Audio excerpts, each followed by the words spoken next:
Então, eu vou falar uma palavra e você fala a primeira coisa que vem na sua cabeça depois de ouvir essa palavra. Pecado. Culpa. Punição. Medo. Medo, culpa, punição. Fuga. Fuga. Castigo. Castigo. Ok, exemplos de pecados. Matar. Agora é legal. Geralmente nós pensamos em pecado como coisas que a gente faz ou deixa de fazer. Pecado é uma transgressão, fazer o que não deve ou deixar de fazer o que deve. O nosso conceito de pecado está na categoria comportamental. Isso é muito Velho Testamento, isso é muito Moisés, isso é muito a lei. A gente cita os 10 mandamentos, que são reguladores de comportamento moral. Já no Novo Testamento a coisa muda um pouco, muda com Jesus. Jesus diz, olha, o pecado não é você matar ou deixar de matar. Se você odeia, já é suficiente. O pecado não é uma questão de você cometer adultério. Se você cobiça e se você se deixa possuir pela luxúria, já é suficiente. Então, o pecado não é só o que você faz, mas é o que existe na sua subjetividade. O pecado não é o seu comportamento apenas, mas é a sua intencionalidade. Já o apóstolo Paulo, ele vai um passo mais longe. Ele diz que o pecado não é nem apenas o que ele faz ou deixa de fazer, ou o que ele deseja ou deixa de desejar, mas ele fala do pecado como alguma coisa que vive dentro dele, como uma força que puxa ele para um lugar que ele não quer ir. É como se o pecado fosse um corpo estranho dentro da nossa humanidade. O pecado como um poder.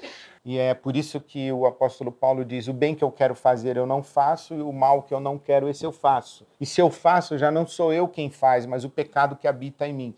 Então o Paulo está falando do pecado não como uma transgressão, ele está falando do pecado quase que como uma desfiguração da nossa condição humana.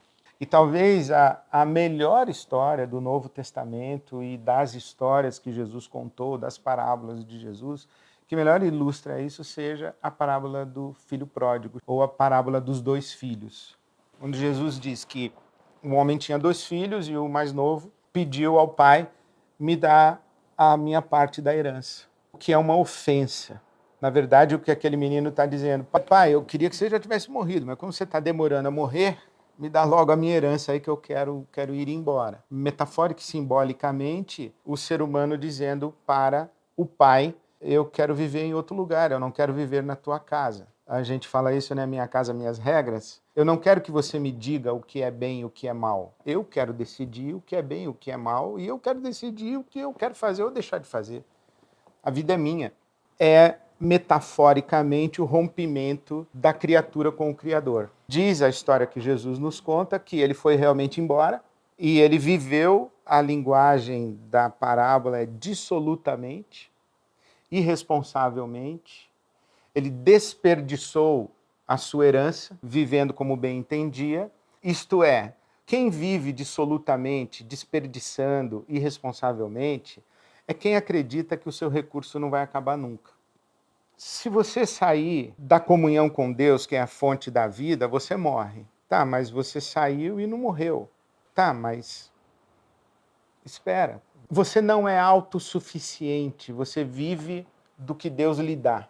Quando você quer viver como se você fosse autossuficiente, às expensas dos seus próprios recursos, seus recursos são limitados. Esse menino vai, vive e, de fato, o recurso acaba, o dinheiro acaba, a herança acaba. Ele procura emprego, não consegue, tem um período de fome, ele vai a uma fazenda, consegue abrigo e pede para trabalhar como um escravo nessa fazenda e ele vai parar numa pocilga comendo com os porcos. Ninguém sai da mesa do pai para a mesa do porco de um dia para o outro.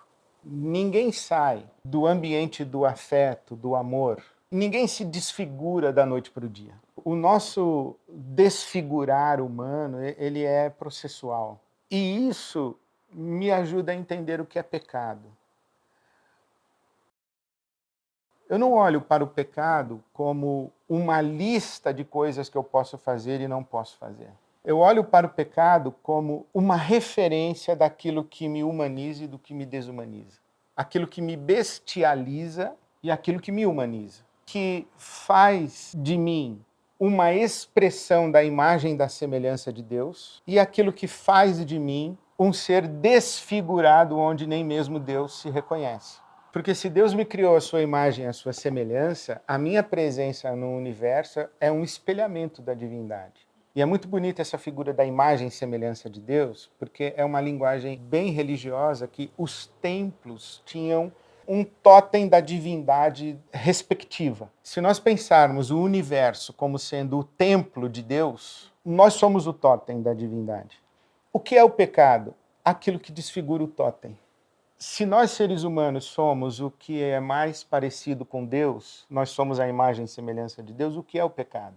É aquilo que nos desfigura e que desfigura a imago Dei em nós. Por isso que pecado para mim é uma coisa, pecado para você pode ser outra coisa.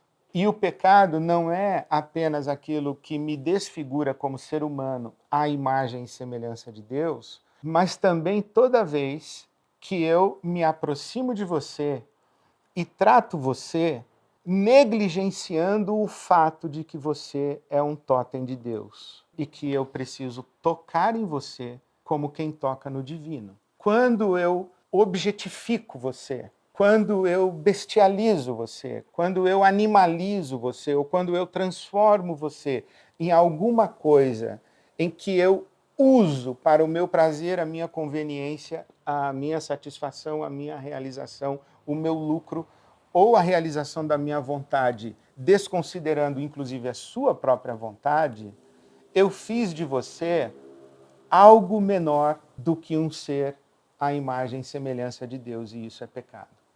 O pecado não é algo que nos traz culpa apenas. O pecado não é uma mancha na nossa roupa que a gente tem que limpar. O pecado é uma ferida. O pecado é uma desfiguração que precisa ser restaurada. Por isso é que em Moisés, a tábua de comportamentos morais são apenas indicadores de quando eu tratei você como menos do que um ser à imagem e semelhança de Deus. Eu menti para você, eu me apropriei do que era seu, eu cobicei o que era seu, eu traí você, eu matei você. Mas por que é errado fazer isso? Porque esse que está diante de mim é um totem divino e eu não posso tocar nele, negligenciando o fato de que ao tocar nesse que está diante de mim, eu estou tocando na própria face de Deus. Isso faz com que a nossa conversa sobre pecado seja muito mais profunda e mais adulta. Não é a mera desobediência. E isso torna muito óbvio por que racismo é pecado, por que a escravização é pecado, por que a homofobia é pecado, por que a misoginia é pecado, por que o classismo é pecado, por que a xenofobia é pecado, por que todo tipo de preconceito é pecado? Porque tudo isso diminui o ser humano que está diante de mim e faz dele menos do que meu igual e faz dele menos do que uma expressão do divino, uma expressão da imagem e semelhança de Deus. Ele é um totem de Deus no universo e eu devo tocá-lo de maneira sagrada. Isso é o Evangelho. Nossa.